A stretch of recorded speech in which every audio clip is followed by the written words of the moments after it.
안녕하십니까. JTBC 전용뉴스입니다. 자신의 제자를 상습적으로 성추행한 혐의를 받아온 부안여고 교사가 구속됐습니다. 전주지법 정읍지원은 아동 청소년 성보호법 위반 혐의를 받던 부안여고 교사 박모 씨에 대해 범죄 사실을 소명됐고 도주와 증거 인멸의 우려가 있다며 구속영장을 발부했습니다.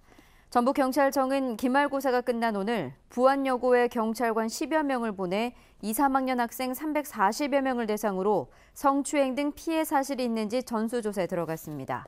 앞서 경찰은 이 학교 1학년 학생 160여 명을 대상으로 피해 조사를 벌여 25명으로부터 피해 사실이 있다는 진술을 받았습니다. 전북교육청이 교사 성추행 사건이 발생한 부안여고에 대해 학급수 감축을 결정했습니다. 전북교육청은 내년 신입생 모집부터 부안여고의 학급수를 7개에서 4개로 줄이고 대신 부안여상고에 인문계반 2개 학급을 신설하기로 했습니다. 학급수 감축은 교육당국이 사립학교에 내릴 수 있는 최고 수준의 징계입니다. 전북교육청은 교사 성추행과 함께 성적, 채용비리, 회계, 재무상 불법 행위가 있었는지에 대해 감사를 벌이고 있으며 다음 주 중에 중간 감사 결과를 발표할 계획입니다. 현직 판사가 이른바 판사 블랙리스트 의혹에 대한 재조사를 요구하는 온라인 서명운동에 나서 파장이 일고 있습니다. 전주지법 군산지원 차성한 판사는 법원 행정처가 판사를 뒷조사한 파일, 이른바 판사 블랙리스트를 작성한 정황이 드러났는데도 대법원장이 추가 조사를 거부했다며 시민들의 관심을 청원하는 글을 다음 아고라 게시판에 올렸습니다. 제2차 전국 법관 대표회의가 예정된 오는 24일까지 10만 명을 목표로 추진되는 청원운동에는 지금까지 7천여 명이 참여했습니다. 전라북도와 전북 국회의원들이 오늘 예산정책협의회를 갖고 내년도 국가 예산을 6조 원 이상 확보하기 위해 적극 협력하기로 했습니다.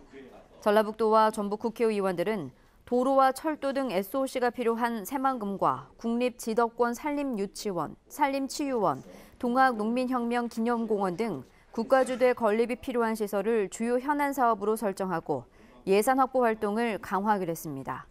지금까지 각 정부 부처에서 반영한 전북의 내년도 국가 예산은 5조 6,500억 원이며 다음 달까지 이어지는 기획재정부 심의 단계에서 4천억 원 이상을 추가로 확보해야 6조 원대 예산을 확보할 수 있습니다. 정부의 각종 대형 사업을 선정할 때 지역발전 가중치를 늘리는 쪽으로 국가개정법 개정안이 발의됐습니다. 군산 출신의 국민의당 박주현 의원은 연구개발과 정보화 사업, 재정사업 분야의 지역 균형 발전 가중치가 전혀 없어서 열악한 자치단체의 사업 수주가 쉽지 않고 양극화가 더 심해진다며 법 개정을 시도하겠다고 밝혔습니다. 박 의원은 또 파급 효과가 큰 건설사업 분야의 지역 가중치도 지금의 30% 이하에서 40% 이하로 늘리자고 제안했습니다. 전라북도가 도시가스 공급 비용을 제대로 산정하지 않아 소비자들이 요금을 더 부담했다는 감사원의 감사 결과에 대해 전라북도가 사실이 아니라고 밝혔습니다. 전라북도는 용역을 통해 도시가스 공급 비용을 산정할 때 업체들의 계획 투자비와 비교해 실제 투자비를 정산에 반영하고 요금 인상 요인이 발생해도 소비자정책위원회 심의를 통해 동결하거나 50% 정도만 반영하기 때문에 소비자들이 요금을 더 부담하지 않았다고 설명했습니다. 감사원은 도시가스 업체들이 지난 2013년부터 2015년까지 3년 동안 설비 투자를 계획보다 적게 했지만 전라북도가 이를 도시가스 공급 비용 산정 때 반영하지 않아 소비자들이 17억 3천여만 원을 더 부담했다고 밝혔습니다. 한국GM노조가 파업 초읽기에 들어갔습니다. 한국GM노조가 어제와 오늘 이틀 동안 노조원들을 대상으로 파업 찬반 투표를 진행한 결과 찬성이 68.4%로 나타났습니다. 노조는 열흘간의 조정 기간을 거쳐 중앙노동위원회 결과가 나오는 대로 파업 돌입 여부를 결정할 계획입니다. 한국GM노조가 파업에 돌입하면 생산 물량 감소로 어려움을 겪고 있는 군산 공장과 지역 경제에도 영향을 미칠 것으로 보입니다. 전주 완산경찰서는 길 가던 여성들에게 유리병과 돌을 던진 혐의로 49살 서모 씨에 대해 구속영장을 신청했습니다.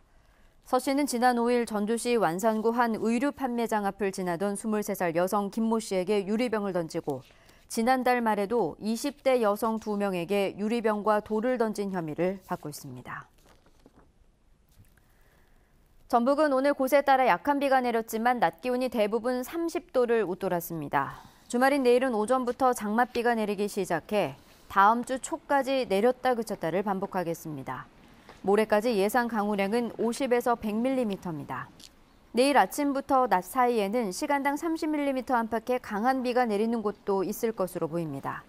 전주기상지청은 오늘 밤부터 전주와 군산 등 일부 지역에는 열대야가 나타날 것으로 내다봤습니다. 8시 뉴스 예고입니다. 전북교육청이 학생에 대한 교사의 성추행 사건으로 물의를 일으킨 부안 여고에 대해 최고 수준의 징계인 학급수 감축을 결정했습니다. 전주지법 군산지원에 근무하는 현직 판사가 이른바 판사 블랙리스트 의혹에 대한 재조사를 요구하는 국민청원운동에 나서 파장이 일고 있습니다. 길 가던 여성들에게 이유 없이 돌팔매질을 하고 뺨까지 때린 40대 남성이 경찰에 붙잡혔습니다. 전주 남부시장과 중앙시장 등에 이어 군산 공설시장에 청년몰이 문을 열었습니다. 침체된 전통시장의 활력소가 될 것으로 기대됩니다. 자세한 소식은 JTBC 8시 뉴스에서 전해드리겠습니다.